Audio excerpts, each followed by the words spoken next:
월드 브리핑입니다. 먼저 미얀마입니다. 미얀마 군사 정권이 쌀값을 부풀려 판매한 혐의로 일본인 1명을 포함한 슈퍼마켓 관계자 11명을 체포했다고 밝혔습니다. 미얀마 당국은 용의자들이 쌀 유통업자와 정미소, 쌀 소매업체 사이에서 쌀 가격을 규정된 가격보다 31에서 70%까지 부풀렸다고 주장했는데요. 체포된 사람 중 일본인이 있어 미얀마 주재 일본 대사관도 상황 파악에 나선 것으로 전해졌습니다. 미얀마는 쿠데타 이후 경제 침체가 이어지면서 군부 정권이 식료품 가격을 통제하고 있는데요. 하지만 쌀 가격이 급등하는 등 물가를 적절히 관리하지 못하고 있는 상황입니다.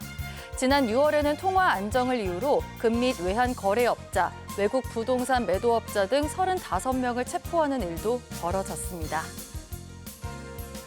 중국입니다. 강주하오 대교를 이용해 홍콩과 마카오, 광둥성 주하이를 오간 차량이 지난 1년 동안 96만 8천 대를 돌파한 것으로 나타났습니다.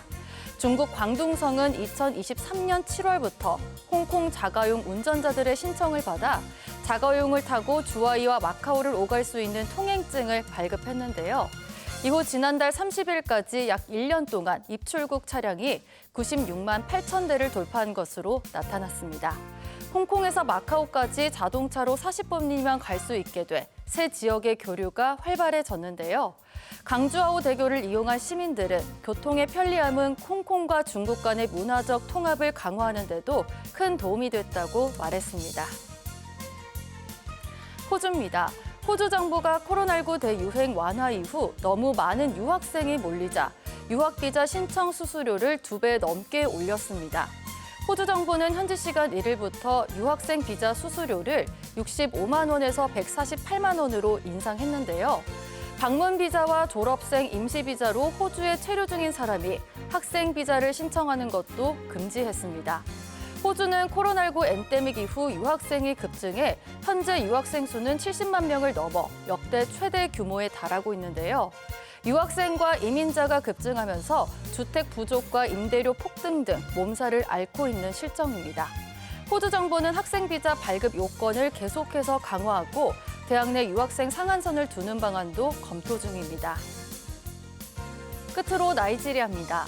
나이지리아에서 수백만 명이 전기를 제대로 공급받지 못해 잦은 정전 등 큰 불편을 겪고 있습니다.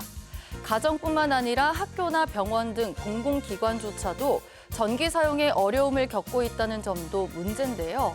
한 학교는 조명과 선풍기, 컴퓨터를 사용하지 않고 2주를 보내는 등 전기가 없는 생활에 적응하고 있다고 설명했습니다. 일부 사람들은 자체 휘발유 발전기에 의존하고 있지만 정부가 연료 보조금을 중단하면서 휘발유 가격이 크게 올라 이마저도 어렵게 됐는데요. 태양 에너지가 대안으로 떠오르고 있지만 나이지리아의 태양광 프로젝트에 자금을 조달할 투자자를 찾기 힘든 것으로 전해졌습니다. 지금까지 월드 브리핑이었습니다.